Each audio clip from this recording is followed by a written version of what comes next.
Good morning mga ka-GM. Hito na naman tayo at mayroon na naman tayong gagawin na isang Hyundai Accent. Ang problema nito ay sa kanyang aircon. At kung bago ka lang sa aking YouTube channel, huwag pong kalimutan na paki-subscribe at paki-like and share na rin po yung aking mga videos. At para marami po tayong matutulungan at sa ating mga manunood. Yan po, at ito po ay wala po siyang lamig. Kahit ano pong paandar natin sa kanyang aircon, ay wala po siyang lamig mga ka-GM. Bali mainit po yung lumalabas dito sa kanyang air duct, sa kanyang aircon. Yan po, at ngayon po ay papakita ko po sa inyo kung ano po yung naging dahilan at ano po yung naging problema ng kanyang aircon, bakit wala siyang lamig. Ito po ay binisual inspection ko na siya, at ang nakita ko po sa kanya ay yung kanyang hose ang problema. Nagkaroon po ng butas. At tara po, at papakita ko po sa inyo kung ano po yung naging problema ng kanyang aircon. Ito po tayo mga ka-GM, no? Ang kanyang sa hose, sa low side. Ito po yung dahilan kaya wala siyang lamig sa kanyang aircon. Yan, kung mapapansin nyo po, nabutas po siya. Kasi nagkaroon pala ng aksidente dito sa ilalim ng kanyang sasakyan dati. Kaya tumama dito yung bakal, nabutas po siya yung kanyang hose dito sa kanyang low side. Ito po yung papunta sa ating compressor. At yan po siya, bali tinanggal ko na po siya mga ka-GM. At ito naman yung papunta sa kanyang expansion valve, itong low side saka yung high side, yung maliit. Yan po yung kanyang tubo ngayon. Bali ipaparepair natin siya mga ka-GM. Ito naman yung papunta sa condenser, yung linya na to. Bali ipaparepair natin ito sa kan. Nagre-repair, yung papalitan lang nila tong hose nya. Itong kanyang hose na to, papalitan yan. Tapos i-crimp din nila yan. Yan po mga ka-GM, no? Isa itong Hyundai Accent. Papunta sa expansion valve, yung tubo na yon, yung dalawa. Bali tinakpan ko siya ng tissue para hindi pasukin ng alikabok. Bali tumagas siya dun sa ilalim, sa katabi ng radiator. Kaya tumagas yung kanyang freon, kaya walang lamig yung kanyang aircon mga ka-GM. Pagka naparepair na po natin itong kanyang hose, ay ikakabit na po natin mga ka-GM at lalagyan po natin ng freon. Ito po mga ka-GM, no, bali naiparepair na natin itong kanyang hose.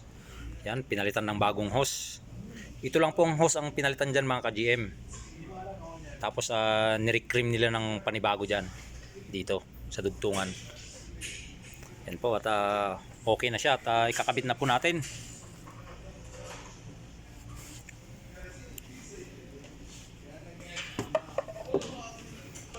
At para may kabit po natin itong pinaka-tube niya mga ka-GM, no? At dito po sa ating engine support sa ating makina ay tatanggalin po natin yan para may pasok po natin dito. Kasi dito siya nakalagay, papunta ron sa kanyang expansion valve, sa kanyang compressor doon sa ilalim. Dito sa kanyang compressor, at saka papunta sa condenser dito sa may harapan sa condenser, sa katabi ng radiator, yung ating hose na ito. At siya nga pala mga ka-GM, no, itong kanyang mga o-ring ay ikakabit po natin ito. Huwag po natin kalimutan na ikabit para hindi po sumingaw yung kanyang freon paglagay po natin ng freon dito sa dulo ng kanyang tube.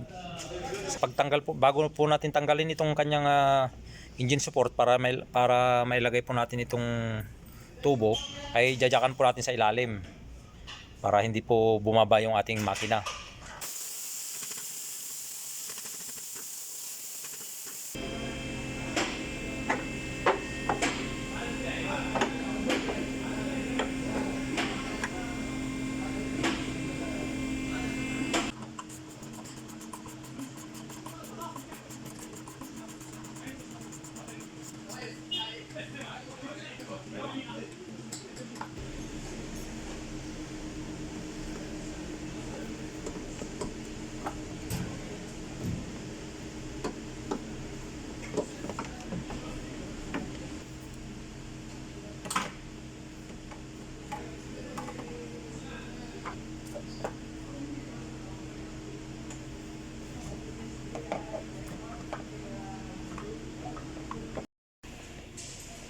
Ito na po mga ka-GM, no, bali naikabit na po natin yung kanyang hose, yung kanyang pinakatubo sa ating AC compressor, saka papunta dito sa kanyang expansion valve. At ang ginagawa po natin ngayon mga ka-GM, bali binabacuum na po natin siya. Binabacuum natin, saka recharge natin ng Freon. Yan po, kung makikita nyo yung kanyang hose na ito, yung kinabit natin na pina-repair. Yan, papunta sa kanyang compressor. Ayun, sa ilalim. Tapos papunta sa kanyang condenser. Ito po sa kanyang condenser, malapit sa radiator, katabi ng radiator. At bali, binabacuum po natin yung kanyang AC system. Ito po, bali ang gamit po natin yan. Gumamit tayo ng AC machine para mas accurate po at mas maayos po yung paglalagay natin ng Freon.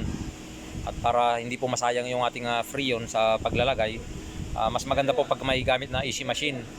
Mayroon din tayong manual gauge dito. Yan. Pero mas maganda pong gamitin kasi itong AC machine. Yan po kasi mas accurate siya. Bali binacuum natin siya ng ng 45 minutes, saka natin recharge ng Freon. Bali automatic na po yan mga ka-GM, nakaset up ng automatic.